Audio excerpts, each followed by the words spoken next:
السلام علیکم سامعین، 10 سفر المظفر اور 16 اگست ہے۔ خبر کا عنوان ہے بنگلہ دیش کے آئینہ گھر کا ظلم۔ یہ ایک ایڈوکیٹ ہیں جن کا نام احمد بن قاسم ہے۔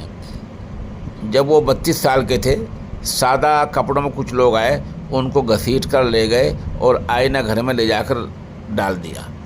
آج انہیں یعنی ابھی جب طلبہ کی تحریک چلی، 8 سال بعد ان کی آنکھوں پر پٹی باندھ کر ڈھاکہ کے جنگلوں کے علاقے میں پھینک دیا گیا، چھوڑ دیا گیا۔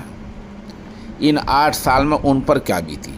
ایڈوکیٹ احمد بن قاسم کا کہنا یہ ہے کہ ان کو اذان کی آواز تک نہیں سننے دی گئی۔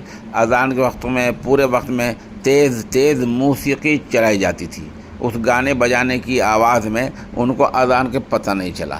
حد یہ کہ نماز کے وقت کو نہیں پتہ چلنے دیا گیا، وہاں اندھیرا رکھا گیا، آنکھوں پر پٹی باندھ کر رکھا گیا تو نماز کے وقت کا پتہ ہی نہیں چلا۔